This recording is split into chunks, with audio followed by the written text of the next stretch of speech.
Friends, welcome to smart అర్నా vlogs. Vinayaka Chavithi రోజున మేము ఏ విధంగా పూజ చేసుకున్నాము, నేను ఏమేమి నైవేద్యాలు స్వామివారికి ప్రసాదించాను. అలాగే చాలామంది విజయదశమికి వాహన పూజ చేస్తారండి. కానీ మా సైడ్ మాత్రమే ఈ వినాయక చవితి రోజున మేము వాహన పూజ చేస్తాము. అవన్నీ కూడా ఈ వీడియోలో మీతో షేర్ చేసుకోబోతున్నానండి. మీరు ఎక్కడ స్కిప్ చేయకుండా పూర్తిగా వీడియో చూడండి. వీడియో చూడడానికి ముందు ఒక లైక్ ఇచ్చి స్టార్ట్ చేసేయండి.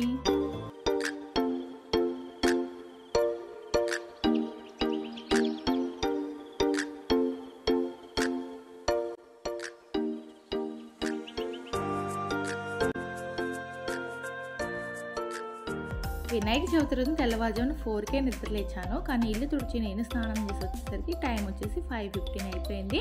ముందుగా పరవాన్నం చేద్దామని చెప్పి పాలు అయితే పెట్టేశానండి. అలాగే ఇంకొక వైపుగా స్వామివారికి గారెలు వేద్దామని చెప్పి గ్రైండర్లో గారెలకి పప్పు అయితే వేసేసాను. పప్పు అయితే నలుగుతుంది. పులిహోర కోసం రైస్ కుక్కర్లో రైస్ కూడా పెట్టేస్తాను. ఇంకొక స్టవ్ ఖాళీగా ఉంది కదా, మరి దాని మీద ఏంటంటే ఉండ్రాళ్ళ కోసం వాటర్ అయితే పెట్టానండి. అలాగే పులిహోరకి చింతపండు పులిహోర చేద్దామని చెప్పి చింతపండు కూడా నానబెట్టి ఉంచాను. ఇంకా వాటర్లో పిండి వేసి ఒక్కబెట్టాను. ఇంకా ఉండ్రాలు చేద్దామని చెప్పి ఇక్కడ వరకు పని అయితే పూర్తయింది. ఇంక ఇప్పుడు వచ్చేసి మాకు మా ఇంటి దగ్గర వినాయకుడి గుడి ఉంటుంది కదా, ఆ టెంపుల్లో ఏంటంటే మార్నింగే 6 కల్లా స్వామివారికి అభిషేక కార్యక్రమం అయితే నిర్వహిస్తారండి. ఇంకా అభిషేక సామాన్లు ఇద్దామని చెప్పి టెంపుల్కి అయితే వెళ్ళాను. పంచామృత అభిషేకం అయితే చేస్తారండి.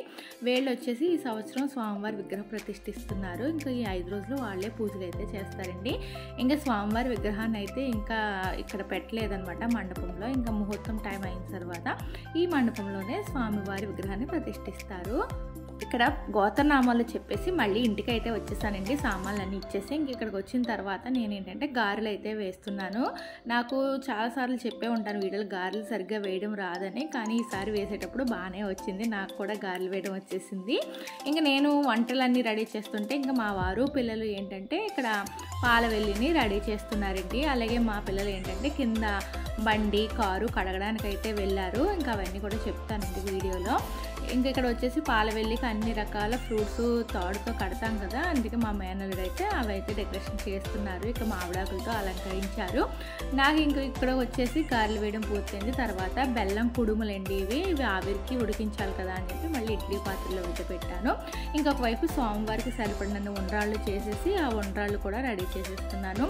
ఈ విధంగా నైవేద్యాలు అయితే అన్నీ రెడీ అయిపోయాయండి. గారెలు అయితే కొంచెం ఎక్కువే వేసాను, ఇంకా టిఫిన్కి కూడా ఉంటుంది. అలాగే ఎవరికైనా ఇద్దామన్నా ప్రసాదంగా అవుతుంది కదా అని చెప్పి గారెలు అయితే ఎక్కువ వేసాను. మిగిలినవన్నీ అక్కడికక్కడే కొంచెం తక్కువ చేశాను. గారెలు పులిహోర మాత్రం ఏమన్నా ప్రసాదం ఇవ్వడానికి ఉంటుంది కదా అని ఎక్కువ చేశానండి.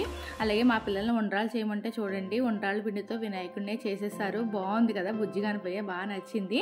అలాగే ఇంక వినాయకుడి పూజకి అన్నీ కూడా మా వారే సిద్ధం చేశారండి. వినాయకుని ఒక పీట వేసి దాని మీద ఒక ప్లేట్లో బియ్యం వేసి తవలపాకు వేసి మట్టి వినాయకుని పెట్టాను.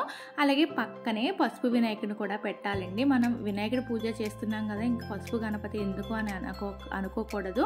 పక్కన ముందుగా మనం ఏ పూజకైనా ముందుగా హరిద్ర వినాయకుడిని పూజిస్తాం కాబట్టి ఇప్పుడు కూడా అలాగే పసుపు వినాయకుడి పూజతో స్టార్ట్ చేసి తర్వాత ఆ వినాయకుడి అష్టోత్తరం పూజతో ముగించాలండి.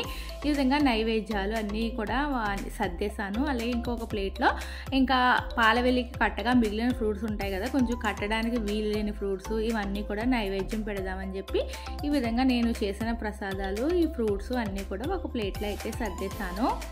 నేను వచ్చేసి 5 రకాల నైవేద్యాలు స్వామివారి ప్రసాదంగా రెడీ చేశాను. ఇంకా అవి కాకుండా ఫ్రూట్స్ ఇవన్నీ కూడా రెడీ చేశానండి. ఈ విధంగా గణపతి పూజకు అన్నీ సిద్ధం చేసుకున్నాము. మట్టి వినాయకుడు ఎదురుగా ఇంకా వెండి వినాయకుడు ఉంటే అది కూడా తవలపాకు వేసి ఆ వెండి వినాయకుడిని కూడా పెట్టాను. ఇంకా దీపారాధన వచ్చేసి కొబ్బరి నూనెతో ఒక దీపారాధన, ఆవు నెయ్యితో ఒక దీపారాధన, అలాగే నువ్వుల నూనెతో ఇంకొక దీపారాధన, అలా 3 దీపారాధనలు అయితే చేసి ముందుగా పసుపు వినాయకుడిని పూజించిన తర్వాత ఇక్కడ వచ్చేసి పత్రి పూజ అండి. పత్రి పూజ వచ్చేసి మేము పాలవెల్లి మీద చేస్తాము. మరి చాలామందికి పాలవెల్లి లేకపోతే స్వామివారి దగ్గరే చేస్తారనుకుంటాను. ఇంకా పిల్లలు మా వారు పత్రి పూజ అయితే చేస్తున్నారు. ఇంకా పత్రి పూజ పూర్తయిన తర్వాత ఇక్కడ వచ్చేసి అష్టోత్తరం పూజ అయితే చేస్తున్నామండి. గణపతికి ఎరుపు రంగు పువ్వులు అంటే ఇష్టం కదా, ఎర్ర కరివేరు పూలు అంటే ఇష్టం కాబట్టి ఇంకా మందార పూలు ఎరుపు రంగు కరివేరు పూలతో స్వామివారికి అష్టోత్తరం పూజ అయితే చేశామండి.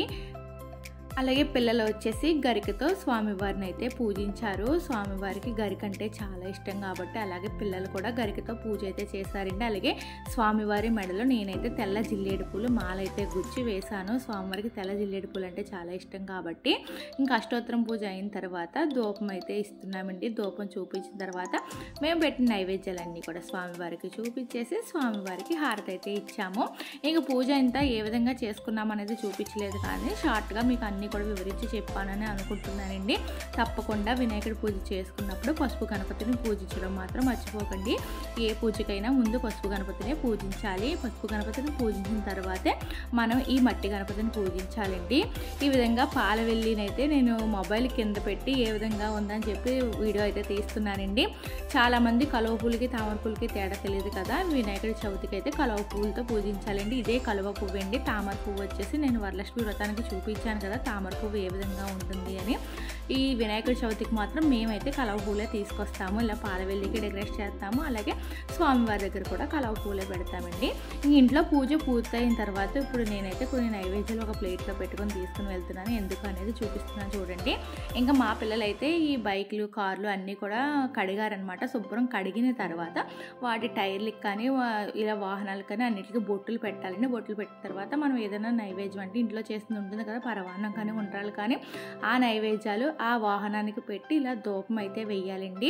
మాకు వినాయక చవితి రోజున ఇలా వాహన పూజ అయితే చేస్తారు. మా సైడ్ అంతా కూడా ఈ విధంగానే ఇలా వాహనాలు అన్నీ కడిగేసిన తర్వాత వాటికి బొట్టులు పెడతారండి. గంధం బొట్టులు పెట్టి వాటికి ఇంకా పూలదండలు కూడా అలంకరిస్తారు. అలాగే మామిడాకులతో కూడా అలంకరిస్తారండి.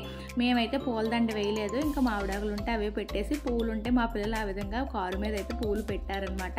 చాలామంది పూలదండలు అయితే వేస్తారండి. అంటే ఇక్కడ వైజాగ్లో వచ్చేసి విజయదశమికి ఈ విధంగా వాహన పూజ అయితే చేస్తారు. మా అపార్ట్మెంట్లో మేమే వినాయక చవితికి అయితే చేస్తామండి. చూస్తున్నారు కదా, ఈ విధంగా ధూపం అయితే వేసి ఆ వాహనానికి దండం పెట్టుకుంటాము. మరి అదేంటో తెలీదు, మా సైడ్ ఎక్కువగా వినాయక చవితి రోజున చేస్తూ ఉంటారు. మా అపార్ట్మెంట్ వాళ్ళందరూ విచిత్రంగా చూస్తున్నారు, ఏంటి విజయదశమి కదా చేస్తారు అనేసి. మా సైడ్ మా ఆచారం ప్రకారం మేము వినాయక చవితికే పూజ చేసుకుంటామని చెప్పామండి. ఇంకా వాహనాలకే కాదని ఇంట్లో ఉన్న బీరువాకి అన్నిటికీ కూడా ఆ రోజు అలా బొట్లు పెట్టి కొంచెం ఏదైనా నైవేద్యం పెట్టి ధూపం అయితే వేస్తామండి. ఈ విధంగా మా ఇంట్లో బుజ్జి గణపయ్య పూజ అయితే పూర్తయిందండి. అలాగే పూజ దగ్గర పిల్లల బుక్స్ కానీ ఏదో మనం వ్యాపారం చేసే బుక్స్ కానీ అన్నీ పెట్టుకుంటూ ఉంటాం కదా. ఈ విధంగా అన్నీ పెట్టుకుని గుంజీలు తీసేసి తర్వాత పక్కనే ఉన్న విఘ్నేశ్వర స్వామి గుడికి అయితే వెళ్ళామండి. ఉదయం అభిషేకం అయింది కదా, తర్వాత మళ్ళీ మంత్రపుష్పం ఇచ్చేటప్పుడు వెళ్ళొచ్చాను. ఇంక ఇంటికి గుడికి అలా తిరుగుతూనే ఉన్నానండి. తర్వాత మళ్ళీ పిల్లల్ని మా వారిని తీసుకుని దర్శనానికి అయితే వెళ్ళాము. ఈ విధంగా పూజ అంతా పూర్తయిందండి. ఇంకా పూజ పూర్తయిన తర్వాత కొన్ని ఫొటోస్ వీడియోస్ అయితే తీసుకుంటున్నాను. మొహం అంతా జిడ్డుగా అయిపోయింది. ఇంకా పూజ అంతా పూర్తయ్యేసరికి అలసట అయితే వచ్చిందండి. ఈ విధంగా మా ఇంటి వినాయక వ్రతం ఏ విధంగా జరిగిందనేది నేను మీతో షేర్ చేసుకున్నాను. మీకు ఈ వీడియో కనుక నచ్చినట్లయితే లైక్, షేర్, సబ్స్క్రైబ్ చేయడం మర్చిపోకండి. అలాగే మీకు ఈ వీడియోకి ఎన్ని హై పాయింట్స్ ఇవ్వాలి అనుకుంటే అన్ని హై పాయింట్స్ ఇవ్వండి. Bye bye friends.